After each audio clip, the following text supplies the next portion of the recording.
Y bien, aquí desde la COP20 estamos con Giovanna Valverde, ella es secretaria pro tempore de AILAC. AILAC es una asociación de 6 países que han conformado un bloque en estas negociaciones sobre el cambio climático. Y estos países son Chile, Colombia, Perú, Costa Rica, Panamá y Guatemala. Es decir, 3 países de la Alianza del Pacífico y otros 3 de Centroamérica, por lo menos 2 de ellos que yo sepa, observadores e incluso ya postulantes a integrar la Alianza del Pacífico. Es casi el grupo de la Alianza del Pacífico, ¿no es cierto? Giovanna, ¿qué tal? Casi. Muy bien, gracias. Bueno, rápidamente, ¿qué otros grandes, estos son grupos pues de negociación en buena cuenta, ¿no? ¿Qué otros grupos hay? Por ejemplo, entiendo que hay uno donde está Brasil, China, India, esos son el BRICS. Los BRICS, ¿no es cierto? Así se llaman también. Así se llaman. Y han conformado una unidad, que pues son reacios. Bueno, la China ya aceptó algunos cambios, algunos compromisos, pero los demás, Brasil, la India, no... Pues no, digamos que su posición es más que todo el tema de los efectos de gases de efecto invernadero son responsabilidad de los países contaminantes que lo han hecho históricamente. Claro. Por lo tanto, Estados Unidos, la Unión Europea, y consideran que son ellos quienes deben asumir esa responsabilidad. Y eso nos diferencia, digamos, en el grupo AILAC, porque lo que nosotros pensamos es, si bien es cierto que estos países tienen una responsabilidad histórica, pero también consideramos que todos los países podemos aportar algo. Y que también están las economías emergentes, como China, que también es en este momento el emisor número 1 del planeta. Ellos tienen una responsabilidad, que aunque no la tengan históricamente, la tienen actualmente. Claro. Entonces, la posición de nuestro grupo es que todos los países del mundo, independientemente de cuánto emiten y de su tamaño, tienen que contribuir a reducir las emisiones. Ajá.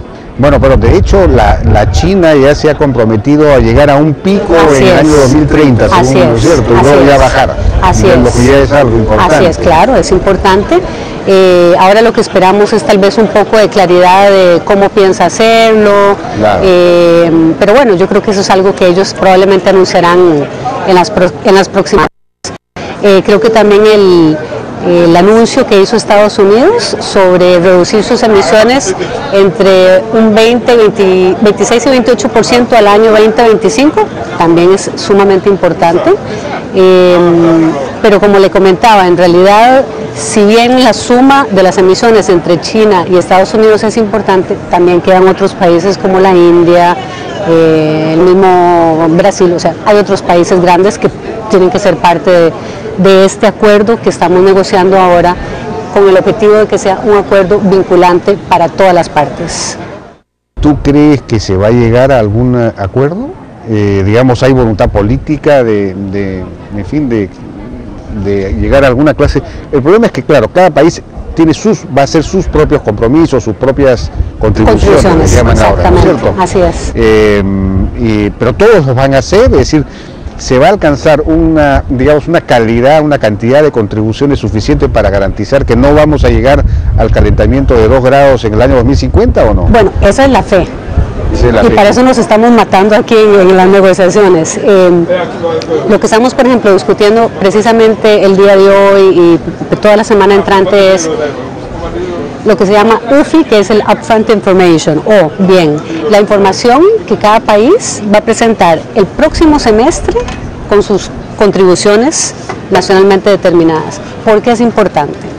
Porque si no tenemos todos exactamente los mismos parámetros, los científicos no van a poder hacer esa sumatoria de decir Estados más China, más la Unión Europea, más Perú, más etcétera, etcétera. Claro. Entonces, esa es digamos, la discusión en este momento, porque necesitamos tener parámetros que sean similares para poder comparar todo. El año base, qué tipo de gases, qué tipo de compromiso está usted asumiendo, si es sectorial, si es para toda la economía de su país. Entonces, ese trabajo a todos nosotros nos va a tocar hacerlo en el primer semestre, a todos. pero los parámetros se tienen que definir ahora. Aquí y ahora. Ahora, la metodología, digamos, de trabajo. Exactamente. Para que sean homologables los compromisos. Así es. Ya entiendo, qué interesante. Sí, así es. Pero eso da por supuesto que de todos modos, entonces todos los países van a formular contribuciones o compromisos. Ese es el compromiso, eso es lo que queremos. Y esa es la voluntad que sentimos de todas las partes, que todos los países están diciendo, ok, estamos de acuerdo en que todos vamos a hacer algo para mitigar. Lo que pasa es que está también la otra parte de la ecuación, que es todos los países en desarrollo, también estamos diciendo, nosotros de buena voluntad y buena fe vamos a hacer lo que podamos en nuestros países, pero queremos también poder hacer lo que se llaman planes nacionales de adaptación, porque a mayor impacto ambiental por las mitigaciones de los grandes, a mayor adaptación tienen que hacer los países a esos efectos del cambio climático. Entonces, si los países no mitigan, sigue aumentando la temperatura, seguimos teniendo estas variaciones, inundaciones, sequías, que a su vez tiene toda una cadena de efectos colaterales, y por lo tanto sentimos que también necesitamos el apoyo financiero, no solo finanzas, sino también transferencia de tecnología, creación de capacidades, para que todos los países en desarrollo podamos adaptarnos al cambio climático. A ver, adaptación, sí. La gente no entiende bien qué cosa es mitigación y qué cosa es adaptación. Mitigación es reducir las emisiones. Exactamente. ¿No es cierto? Reducir las emisiones de gases de efecto invernadero, de CO2. Exactamente. Pero adaptación es aquello que hay que hacer para reducir los efectos del cambio climático. Para reducir la vulnerabilidad de los países. Entonces, le doy un ejemplo. Al haber, por ejemplo, más lluvias en mi país, hay algunas zonas que son más vulnerables, entonces al haber más lluvias hay más derrumbes, y que eso trae a su vez toda una cadena de eventos, ¿verdad? Entonces la gente se queda sin casas, el tema de las aguas potables, etcétera, etcétera. Entonces, lo idóneo es no que reaccionemos después de que ha sucedido un incidente de desastre natural, sino hacer prevención. Y esa prevención se llama adaptación. Que significa hacerlo usted más resistente o resiliente al cambio climático. Obras que permiten que no haya tantas inundaciones. Pueden ser obras, pueden ser aumentar su cobertura boscosa en las laderas, por ejemplo. Entonces, lo importante en estos planes nacionales de adaptación, que el Perú ya tiene un plan nacional de adaptación, por ejemplo, para el sector agropecuario, que se llama el Plan GRA-CC, porque yo fui invitada por el Ministerio de Agricultura y compartimos un intercambio de experiencias de lo que están haciendo ustedes en adaptación y lo que nosotros estamos haciendo en mitigación. Bueno, usted me está informando, yo no tenía idea. Para que usted vea, ustedes están pero adelantadísimos en esta parte. He visto el plan CC, pero algo específico en agricultura. Así es, para el sector agropecuario. Muy interesante, y es un libro que le enseña a todas las diferentes regiones del Perú, las más vulnerables, y como especie de mapas de aquí a 20, 30 años, cuáles van a tener más problemas de sequías, etcétera, etcétera.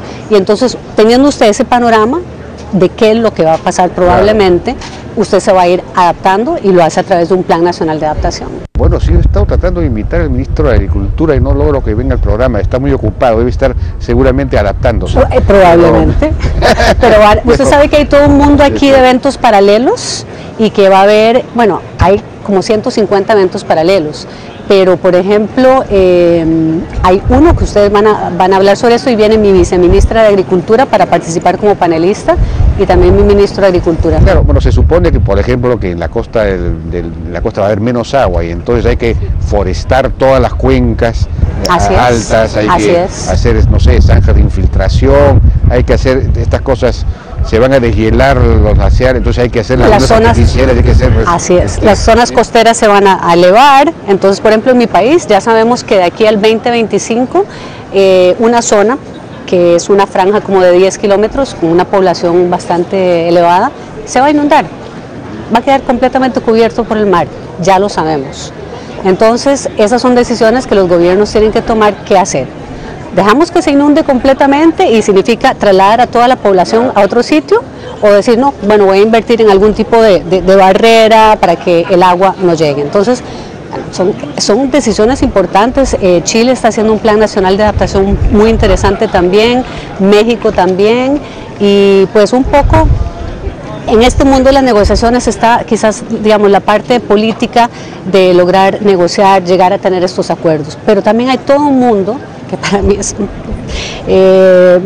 quizás más, no digo más valioso, pero digamos es más pragmático, porque son todos los técnicos de todos los países que vienen de sus institutos meteorológicos, de sus ministerios de agricultura, de ambiente, etcétera, etcétera, y se discuten este tipo de cosas, porque al final lo que interesa es tener este intercambio de experiencias entre los países. Claro, de soluciones. Exactamente. De acuerdo. Pero entonces el financiamiento que se requiere, por ejemplo este fondo verde del que se habla, que ya tendría 9.500 millones de dólares, creo. Ya vamos por 9.900. 9.900 millones de dólares. Así es. ¿Este fondo verde para qué sería? Este fondo verde se supone que va a ser el 50% de ello para proyectos de adaptación, y el otro 50% para proyectos de mitigación. Lo que aún no han definido son, por ejemplo, cuántos son los montos mínimos y cuántos son los montos máximos. Pero nosotros estamos poniendo presión como países en desarrollo para que podamos accesar esos recursos el año entrante. No queremos esperarnos hasta el 2020, porque el compromiso de los países desarrollados, que fue en la COP en Cancún, fue: nos comprometemos a poner 100.000 millones de dólares en el Fondo Verde al 2020, pero nunca se dijo si iba a ser todo un año, si iban a esperar hasta el último día del 2020. Entonces estamos presionando para que pongan ahora, y eso es lo que no quieren hacer, seguro. Pues ya ellos dicen, pero qué mejor señal quieren que ya 10.000 millones, y nosotros, bueno, está bien, les agradecemos, pues sí, por lo menos hasta llegar a los 100, pero lo más importante es que esos 10.000 podamos accesarlos ya, porque los países necesitan hacer ya sus planes nacionales de adaptación y de mitigación. Bueno, hay este fondo verde que es importante para financiar proyectos de adaptación, también de mitigación, ¿no es cierto? Por ejemplo, de mitigación en nuestros países, ¿qué se podría financiar? Vamos a ver, yo creo que el sector, que en casi todos los países probablemente es el emisor número 1 de CO2, es el de transportes. Ya, claro. Entonces, por ejemplo, México y Colombia ya están haciendo estrategias nacionales para reducir sus emisiones en transportes. Pero ese tipo de proyecto puede costar, no sé, 100.000 millones, si usted decide que usted quiere cambiar, que va a poner un tren eléctrico en la zona urbana, que usted quiere cambiar todos los vehículos que existen por híbridos. Entonces, son decisiones que cada país tiene que tomar y valorar cuánto me va a costar hacer un tipo de estrategia para reducir, por ejemplo, las emisiones en el sector transportes.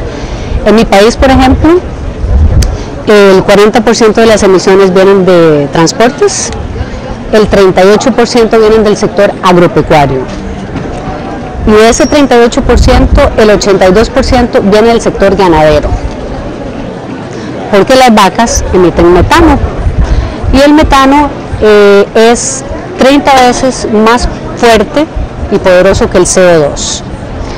El óxido nitroso, que por ejemplo se usa en los fertilizantes, no sé, por ejemplo en mi país estamos haciendo una estrategia para café, para reducir las emisiones en café, porque el óxido nitroso es 300 veces más fuerte que el CO2. ¿Y eso es un fertilizante? Es un fertilizante que usamos todos, todos lo usamos, el óxido nitroso. Entonces, en ese sentido, en mi país arrancamos hace 2 años con estos NAMAs. NAMAs significa Estrategias Nacionales de Mitigación, y somos los primeros en el mundo que dijimos, vamos a hacer un NAMA para ganadería, vamos a hacer un NAMA para café, y ahora estamos empezando un NAMA para caña de azúcar, usando el bagazo de la caña para hacer energía. Entonces, eso es lo que estamos haciendo en mitigación, en la parte agropecuaria. Estamos empezando a sentarnos, a ver cómo vamos a entrarle al tema de transportes, porque como le digo, es el más caro y significa también endeudarse. Digamos, aunque tengamos acceso aquí al Fondo Verde, la realidad de la historia es que cada país va a tener que poner dinero, va a tener que ponerlo. Y otro sector que pues es importante, yo creo, en todos los países es el sector residuos. Entonces los países también están pensando, bueno, cómo entrarle a las plantas de reciclaje y todo este tipo de cosas. Eso también tiene un costo. Sanitarios. Exactamente, sí. Pues eso cuesta un montón de plata y es fundamental. Sí. Pero entonces ese es un poco lo que buscamos aquí es, digamos, la parte política de un acuerdo vinculante para todos, pero también la parte pragmática de que los países puedan acceder a estos recursos para hacer estos planes nacionales en sus países. Ahora, estos esquemas de manejo de mercado para estos bonos de carbono, por ejemplo, si uno acaba una plantación forestal, reforestas, entonces eso lo puedes financiar parcialmente con bonos. Esto era una cura de Kioto, ¿no? Así es. Emitidos por empresas que sí, digamos, emiten gases de efecto invernadero, que compensan pagando por forestación en otras partes. Ese tipo de mecanismos...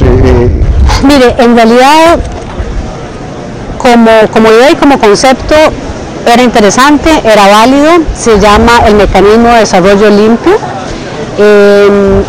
Lo que pasó con ese esquema fue, yo creo que la crisis económica que sufrió el mundo y el precio que se pagaba por tonelada de carbono. Entonces, originalmente se hablaban de $30, después fue bajando a 15, ahora anda como por 5. Entonces, pero se ha devaluado. Entonces no es un incentivo de mercado, en este momento no lo es. Entonces, por ejemplo, en mi país lo que empezamos a hacer el año pasado es crear el mercado de carbono doméstico, que tiene dos ventajas. Uno, que usted no depende tanto de lo que está sucediendo afuera, pero además puede hacer cosas a escala mucho más pequeña, porque por ejemplo estos proyectos de desarrollo limpio, mecanismo de desarrollo limpio, eran cosas gigantescas. Entonces la tramitología para que le aprobaran a usted su proyecto podía durar un año en la negociación y el perfil del proyecto y la cosa. Le hablo de proyectos de $1 millón para arriba. Nosotros, por ejemplo, en este esquema que estamos ahora impulsando en mi país con las unidades de cambio climático, UCCs, es juntar el sector privado con el sector público y el mismo concepto de que aquellos, vamos a ver, Costa Rica quiere ser carbono neutral en el 20, eso lo dijimos desde hace como 7 años. Entonces, para que usted sea carbono neutral, usted tiene que decir, bueno, yo emito tanto, voy a reducir tanto, y esa diferencia, que si no la logro reducir toda, tengo que compensarla.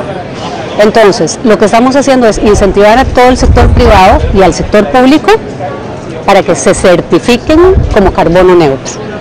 Entonces tenemos, no sé, a las arroceras, bancos, toda esta gente. Entonces, ellos, algunos logran bajar sus emisiones a ceros, otros no.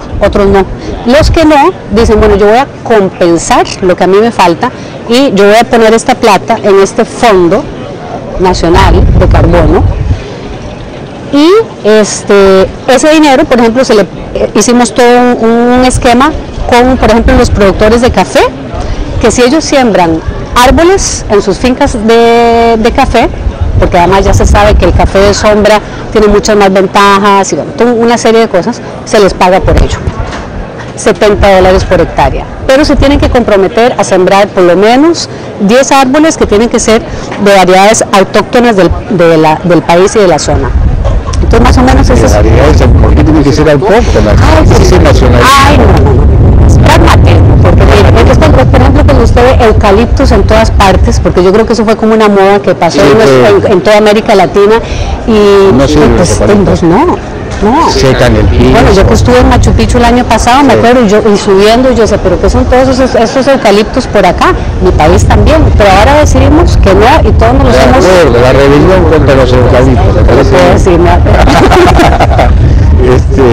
Qué interesante. Bueno, pues, o sea que el asunto es cómo hacer para que efectivamente se apoquinen, los países desarrollados contribuyan con este fondo para permitir financiar toda esta gran cantidad de iniciativas que se requieren para adaptarse y mitigar el cambio climático.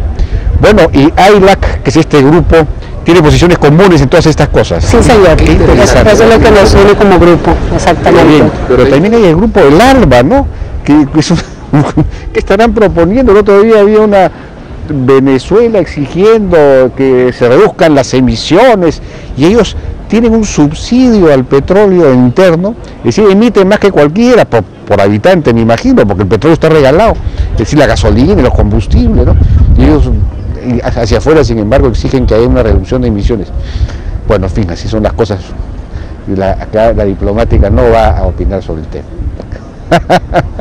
Giovanna Valverde, muchísimas gracias por tu participación. Con muchísimo gusto y muchas gracias por darle cobertura a este tema tan importante. Gracias por explicarlo con tanta claridad, con tanta sencillez. Yo creo que por fin tengo una entrevista que ha explicado bien las cosas. Me alegra muchísimo. Muchas gracias.